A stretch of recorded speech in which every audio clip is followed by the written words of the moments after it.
Selamat datang di channel YouTube Singkat. Di channel ini kita akan membahas fakta, misteri, hal unik dan menarik lainnya yang ada di dunia.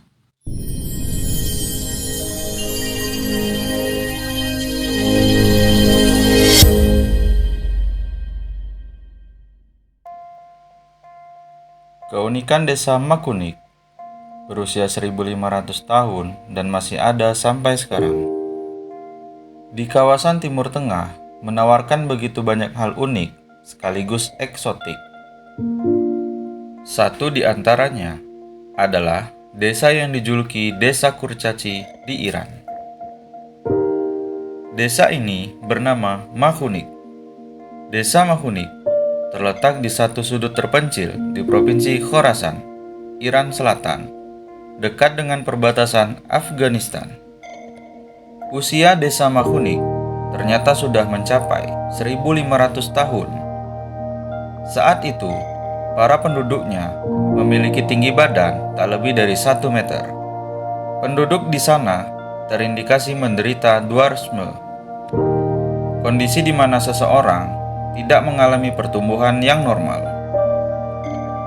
Dari sekitar ratusan rumah batu dan tanah liat yang membentuk desa kuno, 70 hingga 80 diantaranya memiliki ketinggian yang sangat rendah. Rumah itu tingginya kurang dari 2 meter dengan pintu yang sangat pendek. Hal ini membuat orang harus membungkuk untuk melewatinya. Beberapa dari rumah ini memiliki langit-langit berjarak 140 cm dari atas permukaan lantai. Ada beberapa faktor yang menyebabkan kondisi dwarfisme penduduk desa Makunik, yakni perkawinan antara kerabat dekat, pola makan yang buruk, dan air minum yang bercampur merkuri. Sementara itu, selama berabad-abad, leluhur Makunik juga hidup dalam isolasi. Wilayah ini kering, sunyi, dan tandus, yang membuat tanaman sulit untuk tumbuh serta binatang sulit diternakkan. Lobak, gandum, barley, dan buah yang disebut jujube hanyalah beberapa di antara sedikit jenis tanaman yang dapat tumbuh di sana. Penduduk desa Makunik hidup dengan mengonsumsi makanan vegetarian. Tak cuma itu saja, malnutrisi juga berkontribusi secara signifikan terhadap defisiensi tinggi penduduk. Keadaan yang terisolasi juga memaksa penduduk hanya bisa menikah di antara keluarga terdekat.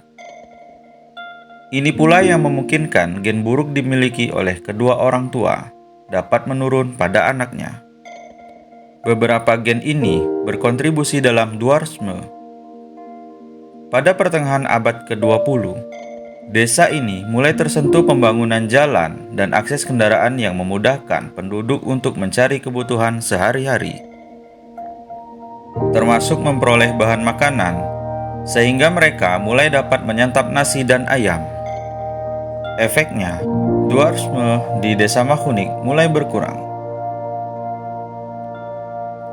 Pada tahun 2016 lalu, ada sekitar 700 orang yang masih tinggal di desa Makunik. Desain rumahnya juga masih mempertahankan unsur-unsur arsitektur Neolitik. Warnanya juga masih sama seperti saat dulu digunakan sebagai kamuflase dari penjajah. Berkat warnanya pula, keberadaan desa ini sulit terlihat dari kejauhan. Akan tetapi, penduduk desa Makunik masih hidup susah. Para pemuda memilih pergi ke kota untuk mencari pekerjaan. Para wanita menenun, sedangkan yang lansia bergantung pada subsidi pemerintah. Meski begitu, arsitektur rumah yang unik mirip dengan jamur ini berpotensi untuk dijadikan tempat wisata. Dengan begitu, diharapkan penduduk Makunik dapat menciptakan peluang lapangan pekerjaan maupun bisnis di desanya. Demikianlah informasi yang disajikan. Semoga informasi ini bermanfaat untuk kita semua. Klik like, share, dan juga subscribe apabila channel ini bermanfaat untuk teman-teman.